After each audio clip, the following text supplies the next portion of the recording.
Hello guys, good afternoon. I'm going to show you this Mexican delicacy food. And first time I try this kind of homemade cook. So having chicken, Mexican and Doritos. No. Actually, it's not burrito. What's this? Can you explain? Curry, Mexican style of curry, and what else? This beans, mashed beans.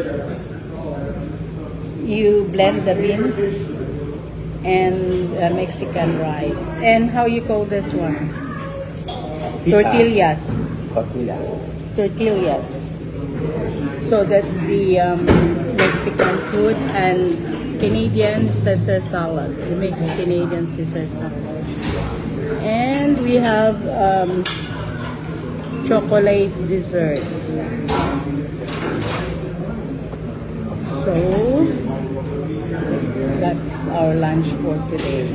Milk and coffee.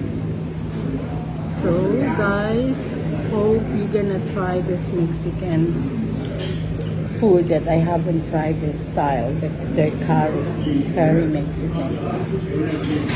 This is my very first time to try this Mexican curry.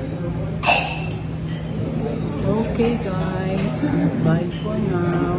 See you again in my next vlog. Hope you're gonna like it. Don't forget to subscribe to my channel.